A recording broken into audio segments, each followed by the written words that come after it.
Salut, j'espère que tu vas bien. Si tu as cliqué sur cette vidéo, c'est probablement que tu es en train de chercher un moyen un petit peu moins cher que d'investir dans un moniteur à 1000 balles pour avoir une vraie image sous les yeux et avoir un vrai rendu pour te rendre compte de ce que ta vidéo va donner. Aujourd'hui, je vais te proposer une solution, une alternative à tout ça sur DaVinci Resolve pour avoir directement à portée de main un moniteur de référence directement dans ta poche. Je vais te montrer tout ça, on y va. Voilà, donc là on se retrouve directement sur DaVinci Resolve. Donc moi j'utilise la version payante. Je sais que ça fonctionne aussi sur la version gratuite, donc vous pouvez faire directement vos tests.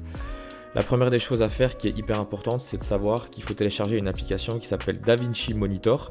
Donc c'est une application qui est directement reliée à Blackmagic, qui va nous permettre tout simplement avec son iPhone, son iPad ou une tablette de pouvoir directement venir avoir le retour moniteur directement en passant par le Wi-Fi. Sans devoir brancher quoi que ce soit. Donc la première des choses, ça va déjà de télécharger sur le support sur lequel vous voulez visionner l'application DaVinci Monitor. Ensuite de ça, il va falloir que vous veniez ici dans la petite maison pour pouvoir tout simplement venir créer votre compte cloud. Normalement, il est déjà créé. Si ce n'est pas le cas, vous avez juste à venir le créer ici. En général, si vous avez la version payante, c'est votre mail, donc vous avez juste à vous connecter ici. On voit très bien qu'il y a mon nom à moi qui est, donc c'est vraiment mon compte personnel pour pouvoir en fait venir relier tout simplement après avec l'application du smartphone ou de la tablette directement avec l'ordinateur pour en fait transmettre le vidéo monitoring. Voilà, donc ça, comme ça c'est tout simple à ce niveau-là. Créez votre compte et comme ça on pourra procéder par la suite à la connexion avec votre tablette ou votre smartphone.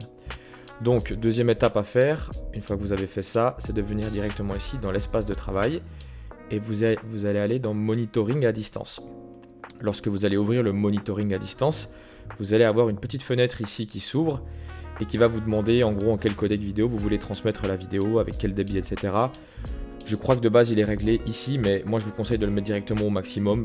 Comme ça vous avez vraiment un maximum de qualité. Par exemple sur votre tour, par exemple si c'est un iPhone qui est très pratique, vous avez directement une qualité de 10 bits. C'est pas du 4.2, c'est du 4.2.0, mais bon, c'est pour un retour monitoring. Par rapport à ce qu'on a dans la poche, je pense que c'est déjà pas mal. Ici pour le débit, pareil, vous laissez à 10 mégabits par seconde, ça va très bien. Et lorsque vous allez marquer démarrer la session, il va venir vous donner ici en fait un code que vous pouvez tout simplement venir photographier avec soit votre téléphone ou soit votre tablette. Et ensuite de ça, maintenant lorsque vous avez des numéros ou des lettres dans votre galerie photo, vous pourrez venir en fait copier ce code là et le mettre directement sur l'application.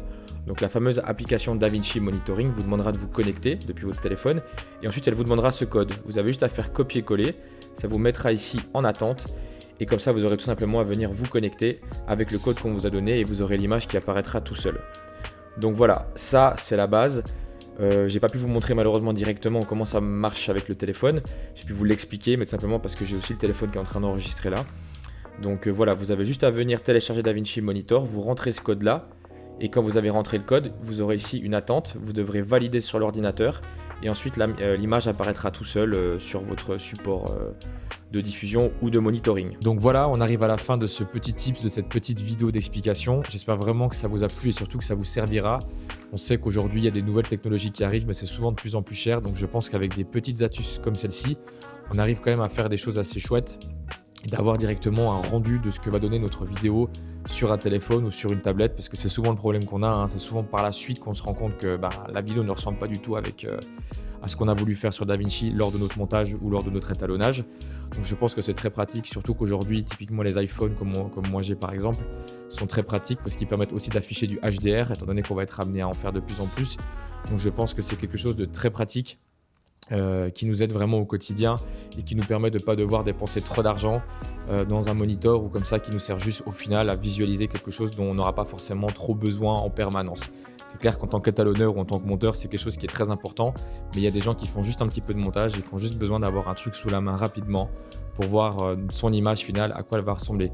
Je voulais juste faire une petite aparté parce que j'ai pas pu vous montrer tout à l'heure. Donc en gros, là, comme vous le voyez derrière moi, j'ai directement l'application qui est lancée sur DaVinci.